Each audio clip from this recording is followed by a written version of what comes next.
আসসালামু আলাইকুম সবাইকে।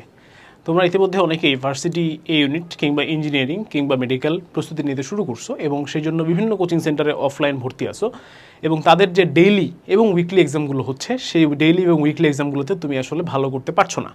সো তোমার জন্যই এই ভিডিওটা আমরা আজকে বানাচ্ছি, যেখানে আমি চেষ্টা করব এর কারণগুলো ফাইন্ড আউট করার এবং কিভাবে ইমপ্রুভ করা যায় সেই টিপসগুলো দেওয়ার।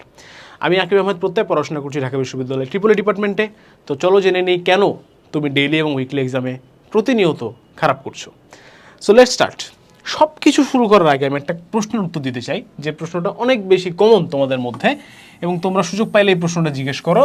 সেটা হচ্ছে, ভাইয়া কোচিংয়ের এক্সাম কি আদৌ ইম্পর্টেন্ট? কোচিংয়ের এক্সাম কি আসলেই ইম্পর্টেন্ট? হ্যাঁ, কোচিংয়ের এক্সাম কি দেওয়া উচিত কি না? প্রথম এক কথায় উত্তর হচ্ছে অবশ্যই ইম্পর্টেন্ট। কোচিংয়ের এক্সাম অবশ্যই দেওয়া উচিত, নিঃসন্দেহে দেওয়া উচিত। কোচিংয়ের এক্সাম তুমি যদি না দাও তাহলে তোমার রেগুলার এক্সাম দেওয়ার অভ্যাস তৈরি হবে না, এক।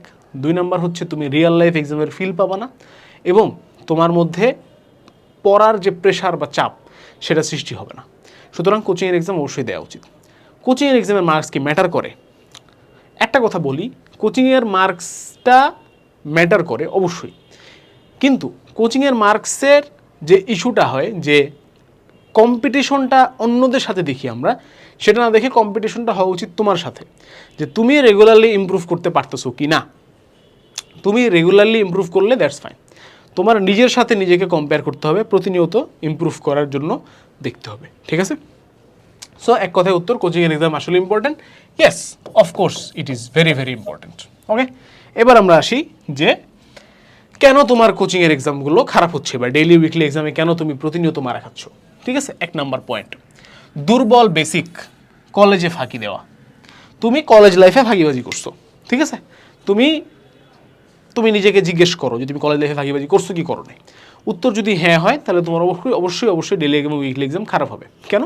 কারণ যে ছেলেটা কলেজে প্রথম দিন থেকে, প্রথম বছর থেকে, প্রথম মাস থেকে রেগুলার পড়াশোনা করছে, 2টা বছর পড়াশোনা করছে, অটো পাসের আন্দোলন করে নাই, ঠিক আছে, সেই ছেলেটা কিন্তু নিঃসন্দেহে কী করবে বলো তো, অনেক ভালো ভালো বেসিকের অধিকারী এবং সেই বেসিক দিয়েই সে অনেক কিছু উত্তরা যেতে পারবে। এটাকে আমরা বলি রেসিডুয়াল ভলিউম, ঠিক আছে? রেসিডুয়াল মানে কি বুঝছো? রেসিডুয়াল মানে হচ্ছে তুমি ধরো কেউ কিচ্ছু পারে না, ঠিক আছে, কেউ কিচ্ছু পড়ে নাই, হঠাৎ করে আজকে রাতের বেলা ঘোষণা দেওয়া হলো আগামীকাল সকালে বুয়েটের এক্সাম বা ঢাকা ভার্সিটির এক্সাম, সবাই যা যা পরীক্ষা দিতে চাও চলে আসো, পরীক্ষা হবে। হুট করে কেউ কিছু প্রিপারেশন নেয় নেই, তারপর একটা পরীক্ষা হবে, সেখানে অনেকে ভালো নাম্বার পাবে, অনেকে খারাপ নাম্বার পাবে। সেখানে যারা ভালো নাম্বার পাবে তারা হচ্ছে এই রেসিডুয়াল ভলিউমের অধিকারী, তারা হচ্ছে তাদের বেসিক ভালো, ঠিক আছে? সো তোমার বেসিক যদি খারাপ হয়ে থাকে ভাইয়া, অফকোর্স তুমি এখন কিছুটা হলেও পিছিয়ে পড়বা। সে যদি এখন দিনে 8 ঘন্টা পরে একটা পরীক্ষা দেয় এবং সে যে নাম্বার পাবে, তুমি দিনে 12 ঘন্টা পরে সেই পরীক্ষাটা দিলে হয়তো কাছাকাছি যেতে পারবা। সুতরাং তোমাকে কী করতে হবে ভাইয়া? প্রচুর এফোর্ট দিতে হবে, ঠিক আছে? তোমার এফোর্টের পরিমাণ বাড়াই দিতে হবে, কারণ তুমি কলেজ লাইফে ফাঁকিবাজি করে আসছো। সো এখনও যদি ফাঁকিবাজি করো তাহলে তোমার তো ভবিষ্যৎ অন্ধকার, বাট এখন যদি সিরিয়াস হও তাহলে তোমার সামনে সুযোগ আছে, এমন না যে জীবন শেষ হয়ে গেছে, সুযোগ আছে, ঠিক আছে? এফোর্ট কী করতে হবে? প্রচুর পরিমাণে বৃদ্ধি করতে হবে, এফোর্ট বাড়াই দিতে হবে। আচ্ছা, নেক্সট 2 নাম্বার, অ্যাডজাস্টমেন্ট ইস্যুস। অনেকেই ভাইয়া অ্যাডমিশনের পড়ালেখা করার জন্য ঢাকার বাইরে থেকে ঢাকায় আসে কিংবা এক জায়গা থেকে আরেক জায়গায় শিফট হয় এবং এর ফলে তাদের একটা অ্যাডজাস্টমেন্ট ইস্যু হয়। তুমি হয়তো মাত্র ঢাকা শহরে আসছো এবং এর ফলে তুমি এখনও পর্যন্ত আসলে মানিয়ে নিতে পারো নাই।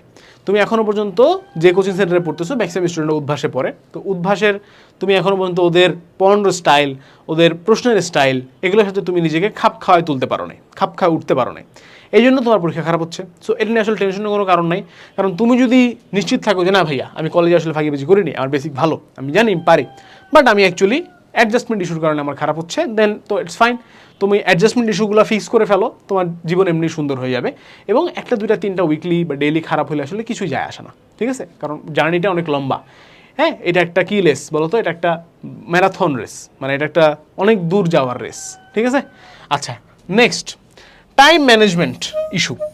অর্থাৎ ভাইয়া আমি পারি, বাট যে সময় আমাকে দেওয়া হচ্ছে সে সময়ের মধ্যে আমি পাচ্ছি না। অর্থাৎ আমাকে যদি আধা ঘন্টা দিতেন 15 মিনিটের জায়গায়, তাহলে আমি সবগুলো অ্যান্সার করতে পারতাম এবং সবগুলো রাইট হইতো এবং ইজিলি সবগুলো আমি সলভ করে দিয়ে চলে আসতে পারতাম, বাট আমাকে দেওয়া হয়েছে 15 মিনিট, দ্যাটস ওয়াই আমি এখানে অর্ধেক প্রশ্ন পাচ্ছি, বাকি অর্ধেক নেগেটিভ মার্কিং খায়, আরও কমে গেছে। So time management issue solve করার জন্য তোমাকে আমি যে জিনিসটা বলবো সেটা হচ্ছে ভাইয়া প্রচুর পরিমাণে প্র্যাকটিস করা, প্রচুর পরিমাণে ঘড়ি ধরে প্র্যাকটিস করা, ঠিক আছে? অর্থাৎ তুমি যখন বাসায় প্র্যাকটিস করো তখন আমরা ঘড়ি ধরে প্র্যাকটিস করি না, নিজের মতো করে প্র্যাকটিস করে থাকি এবং মনে করি অনেক ফাস্ট যাচ্ছি, বাট আসলে আমরা স্লো। সো বাসায় একটা ছোটো ওই যে টেবিল ক্লক পাওয়া যায়, ওগুলো কিনবা, ঠিক আছে? মোবাইল স্টপ ওয়াচ ইউজ করো না, টেবিল ক্লক কিনবা, ওইটার মধ্যে দেখে দেখে সলভ করবা যে কতক্ষণের মধ্যে তুমি সলভ করতে পারতেছো, বা হাতের এই ঘড়িগুলো দিয়েও করা যাবে। সো সো তুমি ঘড়ি ধরে প্র্যাকটিস করো, ঠিক আছে? এবং প্রচুর প্র্যাকটিস করো, প্রচুর। এত এত এমসিকিউ সলভ করবা, তোমার একটা ডেইলি এক্সামে যদি 15টা এমসিকিউ আসে, সেটার জন্য মিনিমাম তোমার 1500 এমসিকিউ সলভ করা উচিত, মিনিমাম 15টা এমসিকিউতে ভালো করার জন্য 1500 এমসিকিউ সলভ করা উচিত। ইটস ভেরি কমন, ঠিক আছে? এবং এটা করে স্টুডেন্টরা, দ্যাটস ওয়াই তারা ভালো মার্কস পায়। তোমার মেরিট পজিশন এই জন্যই খারাপ, এই জন্যই তুমি পিছিয়ে পড়তেছো। ওকে, নাইস। 4 নাম্বার পয়েন্ট, কিছু অতি কঠিন প্রশ্ন। এটা সত্য যে কোনো জায়গার পরীক্ষায়, ইনক্লুডিং আমাদের হালকেনস্টাইনের যে আছে কিউজি টেস্ট নামে একটা পরীক্ষা দেওয়ার ওয়েবসাইট আছে, যেটা আমরা তোমাদের জন্য ওপেন করে দিই যারা কোর্সে কোর্স কিনো, সমস্ত জায়গাতে কিছু প্রশ্ন থাকে যেগুলো অতিরিক্ত কঠিন, এবং এই কঠিন প্রশ্নগুলো না পারাটাই স্বাভাবিক, পারাটা যথেষ্ট কঠিন। সো এই কঠিন প্রশ্নগুলোকে যেটা করতে হবে ভাইয়া, সেটা হচ্ছে স্কিপ করতে হবে, ঠিক আছে? এই স্কিপ করার টেকনিকটা খুবই জরুরি, যেটা তোমরা আয়ত্ত করতে পারো না। তোমরা মনে করো যে তোমাদের সমস্যা তোমরা বুঝো না যে কোনটা আসলেই কঠিন আর কোনটা তোমার কাছে কঠিন। সো তোমার যদি বেসিক ভালো হয়, তুমি যত বেশি প্র্যাকটিস করবে, তখন তুমি বুঝবা যে না, এটা তো দুনিয়ার কোথাও দেখি নাই, ঠিক আছে? কোশ্চেন ব্যাংকেও দেখি নাই, কোনোদিন পড়ি নাই, কোনোদিন এই টপিক থেকে আসি নাই, এটা আমার কোনো ধারণাই নাই, লেটস স্কিপ ইট। আর যার বেসিক দুর্বল, সে মনে করে যে আমি মনে হয় পারতেছি না, সে কী করে, চেষ্টা করে মাথা খাটায়, রাফ করে, টাইম ওয়েস্ট করে, যার ফলে সে সহজগুলো পারে না। অ্যাডমিশন টেস্টেও এরকম অনেকগুলো প্রশ্ন থাকবে যেগুলো আসলে তুমি ওখানে মাথায় ওই মুহূর্তে আসবে না, সেগুলো তোমাকে স্কিপ করতে হবে। তাই কিছু অতি কঠিন প্রশ্ন থাকে, বাট এটার পরিমাণটা আই থিঙ্ক অ্যারাউন্ড 20 to 25%, ঠিক আছে? এর বেশি না। এই 20 থেকে 25% প্রশ্ন যথেষ্ট কঠিন আসে, এগুলো না পারাটা স্বাভাবিক। So you can avoid them, you can skip them, ঠিক আছে? স্কিপ করাটা শিখতে হবে। তাহলে এগুলো হচ্ছে গেল কারণ। এই কারণগুলো ফাইন্ড আউট করলাম, এবং প্রত্যেকটা কারণের জন্য আবার সলিউশন আছে। কলেজে ফাঁকি দিয়ে থাকলে এফোর্ট বাড়াইতে হবে, অ্যাডজাস্টমেন্ট ইস্যু হলে অ্যাডজাস্টমেন্ট করতে হবে, টাইম ম্যানেজমেন্ট ইস্যু হলে প্র্যাকটিস করতে হবে, ঘুরে ধরে কিছু অতি কঠিন প্রশ্ন থাকে, সেগুলো কী করতে হবে, স্কিপ করতে হবে। এগুলোর বাদেও আরও কিছু এক্সট্রা এফোর্ট যদি তুমি এক কথায় বলি যে হাউ টু ইমপ্রুভ, কনসেপ্ট বুক নামে একটা বুক আছে, যেটা উদ্ভাসের কনসেপ্ট বুক, যেটা কোচিংয়ে দেওয়া হয়, উদ্ভাসে দেওয়া হয়, এবং উদ্ভাসের কনসেপ্ট বুক থেকে অনেক প্রশ্ন আসে। তোমাকে প্রায় 21টা 22টা বই দিছে, 12 বেশি হইতে পারে, কনসেপ্ট বুক দিছে, প্রশ্ন ব্যাংক দিছে, এগুলো তোমাকে এমনি দেয় না। ওখান থেকে অনেক প্রশ্ন আসে। এখান থেকে তুমি মিনিমাম, কনসেপ্ট বুক থেকে তুমি মিনিমাম 60%-এর মতো প্রশ্ন কমন পাবা। এবং শুধু তাই না, অনেক প্রশ্ন দেখবা যে কনসেপ্ট বুকে আছে, ওটাকে একটু ঘুরে পেঁচাই দিছে, কনসেপ্ট বুকে একটা আছে, এখানে দিছে আরেকটা, কাছাকাছি, ঠিক আছে? বাট কনসেপ্টটা একই। নেক্সট জিনিসটা সলভ করতে হবে, সেটা হচ্ছে প্রশ্ন ব্যাংক, কোশ্চেন ব্যাংক। এবং এটা শুধুমাত্র কোচিংয়ের পরীক্ষা ভালো করার জন্য না, যে কোনো অ্যাডমিশন টেস্টে ভালো করার জন্য অন্যতম একটা অস্ত্র হচ্ছে প্রশ্ন ব্যাংক। ওই চ্যাপ্টার থেকে বিগত বছরগুলোতে যত হাজার প্রশ্ন আসুক না কেন, সব প্রশ্ন সলভ করে তুমি একটা ডেইলি এক্সামে বসবা।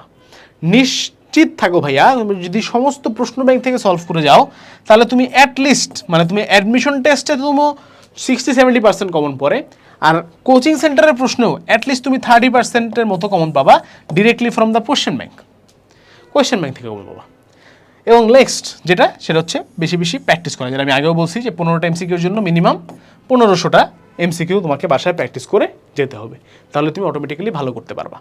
এখন ভাইয়া, এই যে কনসেপ্ট বুক এবং প্রশ্ন ব্যাংক দুইটা আলাদা আলাদা জিনিস, এই দুইটা জিনিসকে একসাথে যদি তুমি পেতে চাও, এবং শুধুমাত্র কোচিংয়ের পরীক্ষায় না, বরং অ্যাডমিশন টেস্টেও যদি তুমি ভালো করতে চাও, তাহলে তোমাদের জন্য আমাদের একটা স্পেশাল গিফট আছে।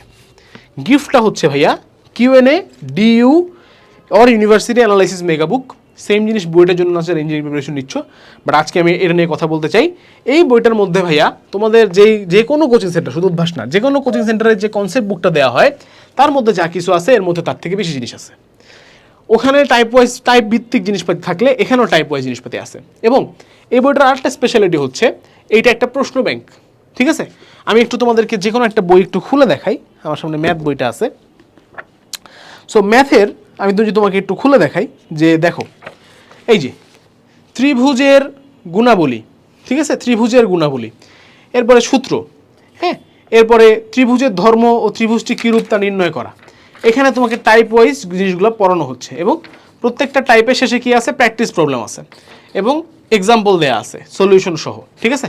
এবং শুধু তাই নয় ভাইয়া, আমরা যদি আরেকটু সামনে দেখি, এরপরে পুরো চ্যাপ্টার শেষ হওয়ার পরে তোমার জন্য আছে এক্সট্রা কোশ্চেন্স, যেগুলো তুমি কি করতে পারবা, প্রচুর পরিমাণে সলভ করতে পারবা, প্র্যাকটিস করতে পারবা।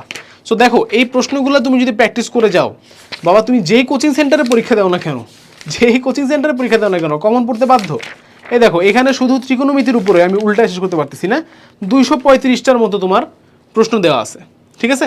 এবং আমাদের এখানে যে প্রত্যেকটা টাইপ ওয়াইজ যে পড়াশোনা হচ্ছে, তার সাথে সাথে এখানে থাকতেছে প্রিভিয়াস ইয়ারের কোশ্চেন, মানে এই তো প্রশ্ন ব্যাংক, এটাই তো প্রশ্ন ব্যাংক। এবং সলভগুলো যে শুধু এক লাইনে সলভ তা না, যথেষ্ট ডিটেল ইন ডেপথ সলিউশন কিন্তু এখানে দেওয়া আছে। সুতরাং অল ইন ওয়ান যদি তোমরা একটা প্রস্তুতি নিতে চাও যে ভাই আমি একটা জিনিস পড়বো যেটাতে আমার কনসেপ্ট বুকও হবে, কনসেপ্ট বুকের পড়াও হবে, আমার কোশ্চেন ব্যাংকের পড়াও হবে, এবং আমি প্র্যাকটিসও করতে পারবো, this set is for you. একটা সেট নিবা ডিউ অ্যানালাইসিস মেগা বুকের, ইটস গুড এনাফ, বিশ্বাস করো ইটস গুড এনাফ, এবং তোমার চান্স নিশ্চিত, মানে এটা হইতেই হবে, এটা মানে এর কোনো বিকল্প নাই, ঠিক আছে। তুমি যদি সিরিয়াসলি পড়ো, this book is enough for you, okay. So এই তো আই থিঙ্ক এই জিনিসগুলো ফলো করলে তোমরা অফকোর্স ভালো করতে পারবা, ডেইলি উইকলি এক্সামে রেগুলার ইমপ্রুভমেন্টটা বজায় রাখতে পারবা, এবং ওভারঅল শেষ যেটা আলটিমেট গোল, অ্যাডমিশন টেস্টে একটা ভালো রেজাল্ট তুমি পাবা। সবার জন্য শুভকামনা, অল দ্য বেস্ট। আশা করি তোমরা সবাই খুব ভালো পরীক্ষা দিবে, এবং সেই শুভকামনায় আজকে ভিডিও এখানে শেষ করছি। আসসালামু আলাইকুম, আল্লাহ হাফেজ, দেখা হবে বিজয়।